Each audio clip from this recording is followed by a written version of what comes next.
She looked at me. What text messages? Don't play dumb, Casey, I replied coldly. I read them all. I know what you've been saying, what you're planning. I don't... No, let's not draw this out. Show her, Pete. Pete brought up the messages and handed her the phone. She nervously took it and read. Oh my gosh, good lord. Guys, I didn't write these, that's not even my number. What? Pete said. But the first message you asked, you thanked me for letting you stay over. Why are you denying this, Casey? I know about your history. I know you're sleeping with Bobby Crichton while he was dating Maria. You kind of set the precedent for yourself, don't you think? I expected Casey to defend herself further. Instead, her eyes fell to the phone still in her hand. Guys, you should see this. Pete took the phone and I read it over his shoulder. Icy fingers danced down my spine. The other one is cute, but I want them all to myself. And I always get my way. I need to be with you tonight, Pete. Don't make me wait, or I'll kill them both. Oh my god, who? Pete gripped my shoulder and stared just beyond the kitchen. Haven't rechecked the basement lately. No, I whispered in response. Why would we need to?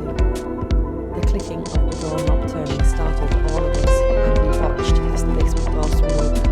A thin woman wearing a torn, dirty red cocktail dress emerged, hunched over and staring intensely at the three of us. Her lips were cracked and smeared with blood. I have been waiting for you, Pete. We're going to be together now. She smiled grotesquely, and in one hand she held a cell phone, and in the other, a ball-pen hammer.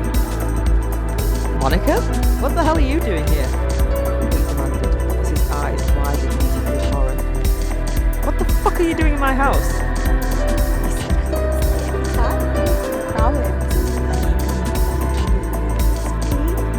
Her eyes glistened and tears ran down her dirt-smeared cheeks.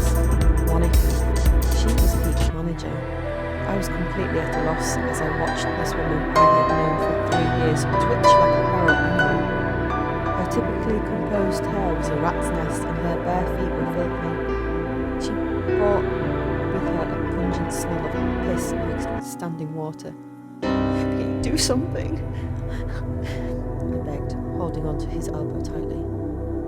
Monica, it's okay, we can figure this out. 1 second, just wait 1 second. Don't do anything rash, please.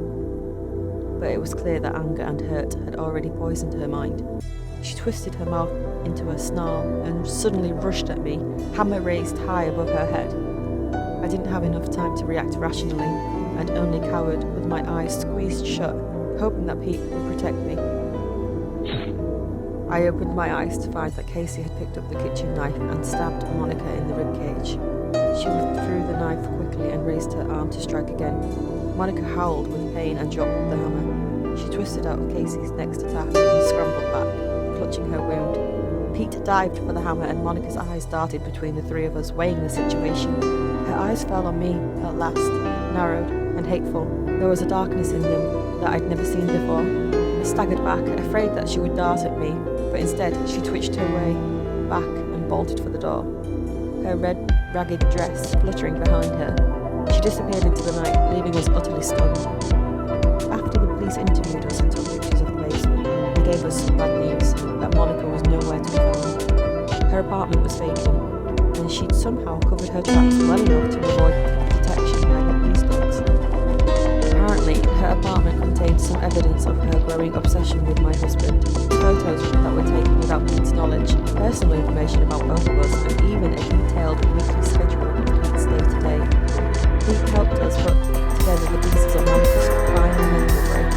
She had told Pete and his co-workers that she was going to take a quick impromptu vacation that Thursday. The reality was that she had become so consumed by jealousy when Pete mentioned that we were having a house guest. Pete thought her pouting response that he never invited her over was odd, but brushed it aside with an empty promise that she could come over any time that she'd like. She'd taken him at his word quite literally. Monica had somehow gotten into the house and hauled up in our unfinished basement.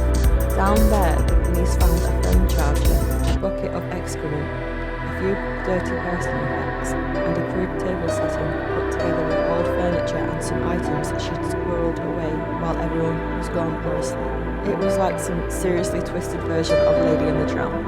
We apologised profusely to Casey, but she laughed it off gracefully, despite the trauma of the night. She and Pete are asleep now, somehow. I've been writing this all night because even with the cops watching, how the hell am I supposed to sleep knowing that Monica is still out there? Especially after I'd seen that cold, unfathomable evil in her eyes. It's Casey's last night visiting, and I'll admit it's comforting to have her here. She actually invited us to Florida to stay with her and her new husband for as long as we wanted. Casey, who I begrudgingly let stay in our home, who I hadn't talked to in so long, and who I accused of such terrible things. Casey, who stabbed a deranged would-be murderer in my defence. Yeah, you bet your ass we're going to Florida tomorrow. Besides, I think Casey and I have more catching up to do.